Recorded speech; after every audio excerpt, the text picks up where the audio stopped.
The winter of 1885 didn't just freeze rivers, it froze hearts. When Lillian May Harper buried her husband, she thought grief would be the worst of it. But she hadn't counted on being cast out by his family, left with nothing but 2 sons and a carpetbag of memories. At the edge of survival, she met a man with rough hands and a past he never talked about. What he offered wasn't pity. It was something warmer than firelight and far harder to find on the frontier, a second chance. The sky over the Colorado foothills was the color of cold steel, and the snow had begun to fall again, thin and sharp like it held a grudge. Lillian clutched her boys tighter beneath the faded wool shawl, her jaw clenched against the wind. 3 weeks earlier, she'd stood beside her husband's grave. Now she stood beside the unknown.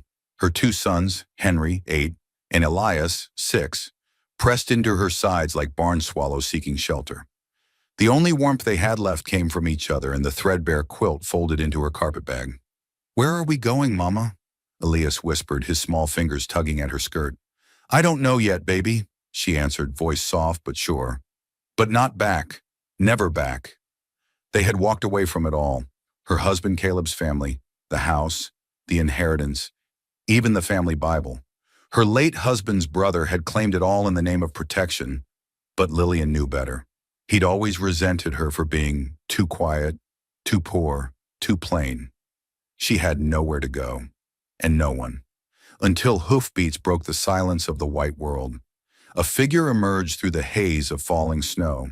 A man on horseback, tall in the saddle, with a wool coat dusted in frost and eyes like worn copper.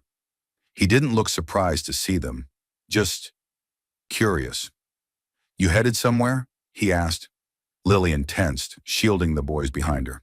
"Nowhere in particular." "Then maybe head toward fire and stew. If you're inclined," he said, voice low, no urgency, no judgment. She blinked. "You offering shelter?" "I'm offering a roof and supper," he said. "Name's Everett Cole. I got a ranch just over that hill. Not much, but it'll get you through the storm." Lillian looked at her boys. Elias's lips were blue. Henry was shivering, though he tried to hide it. She didn't want charity, but pride wouldn't keep her boys warm. "Fine," she said, "but just for the night." Everett nodded once. "That's enough."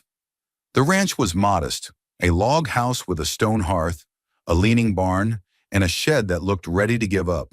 But it was warm, smelled of smoke and bread, and something stewing in a cast-iron pot. "Boys can sit by the fire," Everett said, already moving to take their coats. "Quilts on the hook." Lillian took in the room. Books lined one shelf. Actual books. A rifle hung above the hearth. A painting of a woman and a boy rested on the mantel, faded from time and smoke. She didn't ask. Everett didn't hover. He poured hot water into a basin for their hands. Gave Elias the first bowl of stew. She watched the way he moved. Like a man used to silence. Like someone who didn't fill space just to be heard. That night, he slept by the hearth. Gave them his bed without question. When Elias coughed in his sleep, Everett rose and tossed another log on the fire without a word. Lillian lay awake for hours, the boys finally breathing easy beside her. The storm beat at the windows. The world outside hadn't changed, but something inside her had. This wasn't home, but it wasn't nowhere either. It was a beginning. The storm passed by dawn, leaving behind a brittle silence broken only by the creak of pine branches and the low moan of wind slipping between the eaves. Lillian stepped outside with a tin cup of coffee steaming in her hands, boots crunching on the thin crust of new snow. She found Everett splitting wood beside the barn, his motions practiced and quiet, like the axe was just an extension of his will. He didn't glance at her, just said, "Firewood was getting low." She nodded, unsure why her throat felt tight. "I'll help." "You got boys to feed," he replied. "Let me handle this part." Inside, Henry had found a slate and was copying letters from one of Everett's books, tongue tucked in concentration. Elias was curled on the rug with a carved wooden horse Everett had pulled from a drawer. Lillian's heart ached at the sight. They looked like they belonged, and she didn't know what to do with that. Later, she set about cleaning the kitchen, something to feel useful, to repay even a fraction of the kindness. But Everett had already swept the floor, already stacked the dishes. The place was plain but not neglected. "You live here alone?" she asked when he returned from the barn. He poured himself a cup of coffee, sat across from her. "Since 1981. You were married?" He didn't answer right away. Then, "Was supposed to be. She left before the first frost. Said the mountains were too quiet. Said I was too quiet." Lillian didn't respond. The silence that followed wasn't awkward, it was familiar. Like both of them understood that wounds didn't need explaining to be felt. That evening, Everett brought in extra blankets and put up a line to dry their damp clothes. He didn't ask questions, didn't press, but when Henry spilled the truth, that they had nowhere to go, that Uncle Brant took Papa's watch and said, "Mama wasn't fit," Everett didn't flinch. "He's wrong," was all he said. Then he stood and stoked the fire again. After the boys had gone to bed, Lillian lingered by the hearth. "You've been kind, Mr. Cole. We'll be on our way soon." He looked at her then, really looked. "You got somewhere better to be?" She opened her mouth, closed it. "I don't keep charity here," he added. "I just don't see any reason decent folks should freeze if they don't have to." "And if someone comes looking?" she asked quietly. "You don't know what kind of trouble we might bring." He sipped his coffee. "I know enough. Trouble don't scare me." There was no bravado in it, just fact, as solid as the walls around them. She turned toward the bedroom, paused. "Good night, Everett." "Good night, Lillian." And something in the way he said her name made her feel like she hadn't been invisible in weeks.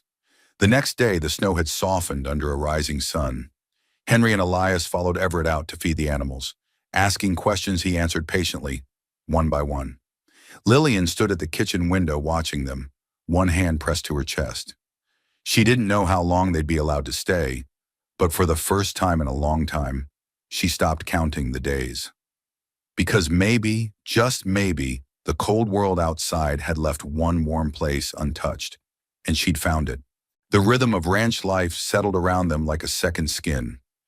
Each morning, Everett rose before dawn, and before the coffee had even finished brewing, Elias would appear at the doorway of the barn wrapped in a blanket, asking, "Can I help today, Mr. Everett?" Henry soon followed, quieter but just as eager. Everett never turned them away. Lillian found herself in the kitchen more than she expected, baking bread from memory, folding linens Everett had no use for before, airing out rooms that hadn't seen life in years. She didn't ask to stay. He didn't ask when they'd leave. 1 week passed, then another, and then came the knock. It was late afternoon when the sound echoed through the wooden cabin, a hard, deliberate pounding that made Lillian's blood freeze. She glanced at Everett, who was just setting down a saddle he'd been oiling. Without a word, he moved to the door, rifle already in hand before he opened it. Two men stood on the porch, one tall and lean with a badge glinting on his chest, the other broader, his expression too casual to be harmless. Both wore city coats, too fine for mountain life. "Afternoon," the deputy began. "Looking for a woman and 2 boys. Might have passed this way." Everett didn't move. "Plenty of women pass this way." "This one's a widow. Name's Lillian Carr. Boys are Henry and Elias. There's concern for their welfare." Lillian stepped forward slowly. Her voice didn't tremble. "Who sent you?" The deputy turned. "Your brother-in-law. Says you ran off with his nephews. Claims you're unstable. Unfit." Everett's jaw tensed.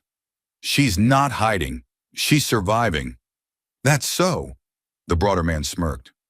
"Because from where I'm standing, it looks like you're harboring a fugitive." Henry clutched his mother's arm, eyes wide. Elias moved behind Everett without thinking. Lillian squared her shoulders. "You've no right. My husband left everything to our boys, and they took it. All of it. The only thing I'm guilty of is refusing to be erased." The deputy looked down at his boots. "Even if that's true, ma'am, without papers or guardianship rulings, it's his word against yours." Everett didn't flinch. Then maybe it's time someone started listening to her side. The silence was long, heavy. "We'll be back," the deputy finally muttered. "With more than words next time." Everett nodded once. "I'll be ready." They rode off, dust rising in their wake. That night, after the boys had gone to sleep, Lillian sat by the fire, staring into the flames. "I should leave," she whispered, "before this gets worse." Everett didn't look at her. There's worse than this? She shook her head. You don't owe me anything. I don't do things because I'm owed. Finally, he turned. You asked me once what happens if trouble comes to the door. He set his cup down, slow and firm. It came, and I'm still here. Lillian said nothing, but her hand, small, steady, reached out and rested gently atop his. And Everett Cole, the man who had lived alone for years with nothing but silence and scars, didn't pull away. 2 days passed after the lawman's visit, and the cabin sat heavier in the silence that followed. Everett had taken to checking the perimeter at dawn and dusk, his rifle never more than a breath away. The boys noticed. They said nothing. Lillian tried to keep their days normal, reading to the boys after supper, stitching buttons back onto worn flannel shirts, helping Everett in the garden plot where the earth had just begun to thaw. But each knock on the door, each crow in the distance made her pulse race. The threat of being torn away from this fragile piece felt like a noose tightening. Then came the letter.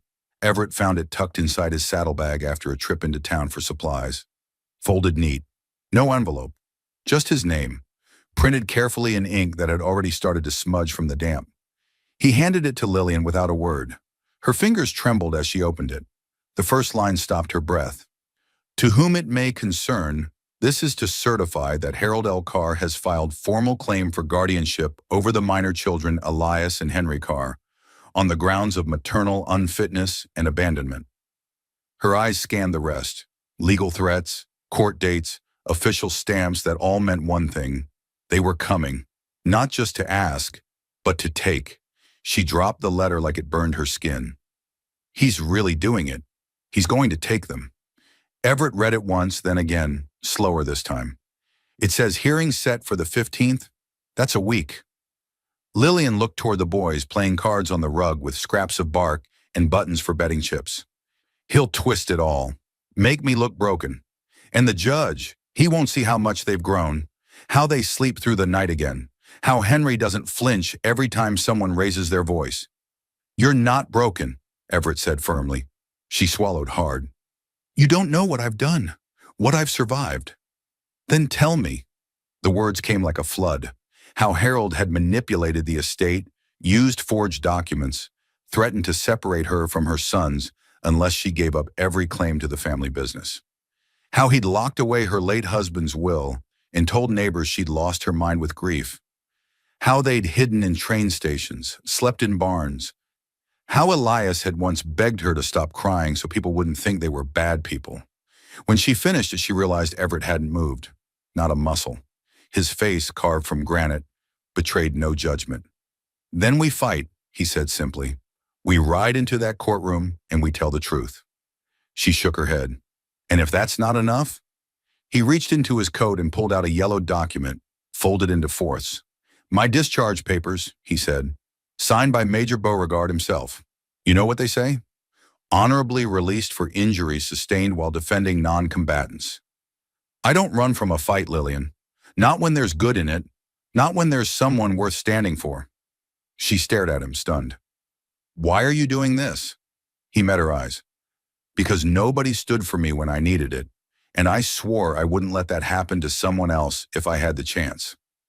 Lillian didn't reply, but that night, when Everett went to his cot by the fire, he found the quilt from his mother's chest folded neatly at its edge, and a note written in Lillian's hand. We don't want to leave, and we don't want to run. If you'll stand with us, we'll stay. He folded the paper quietly, slid it into his pocket, and let the fire burn low into the night. The sun hadn't yet cleared the pines when Everett mounted up, the courthouse letter in his coat pocket and a quiet resolve stitched into every line of his face. Lillian stood at the porch, her arms wrapped around Elias and Henry. You don't have to do this alone, she said. He nodded once. I know. Still, he rode alone. The town of Avery Ridge was 2 days west, and the ride would test both horse and man. But he didn't flinch. The land was still laced with patches of old snow, the kind that lingered in shadow and refused to melt, just like memories that never got the warmth they needed to fade. At the edge of the county line, Everett passed a crooked wooden sign that read, Maddox Gap. He stopped. He remembered this place. Years ago, he'd brought his younger brother here to bury their dog after a harsh winter. He remembered kneeling in the frozen dirt, whispering prayers no one had taught him. It was the first time he'd ever cried in front of someone, and the last until Lillian's boys had fallen asleep against his shoulder that first night.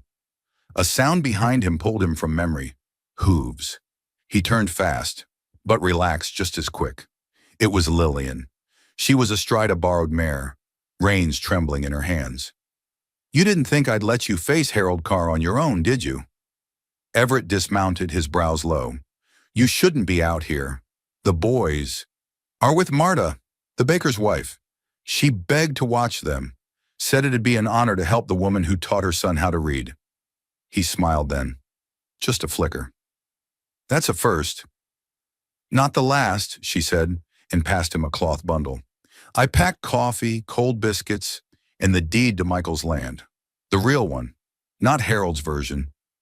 They rode in silence for a while, the mountains around them casting long shadows. She noticed the way Everett scanned the ridges, how his hand always hovered near the rifle strap, how his breath slowed when the wind picked up. "What did war take from you?" she asked, voice low. He didn't answer for a long time. "Everything," he said finally, "until you gave me something back." She didn't press. He didn't need to explain. She knew what it was to lose things that had no name. Pride, hope, the feeling that your voice meant something. They made camp under a twisted cedar tree, the stars hanging low and sharp. Everett stoked the fire while Lillian curled into her coat, her voice nearly a whisper. "If the judge sides with him, if they take my boys—" "They won't," Everett said. "How can you be so sure?" He didn't look up.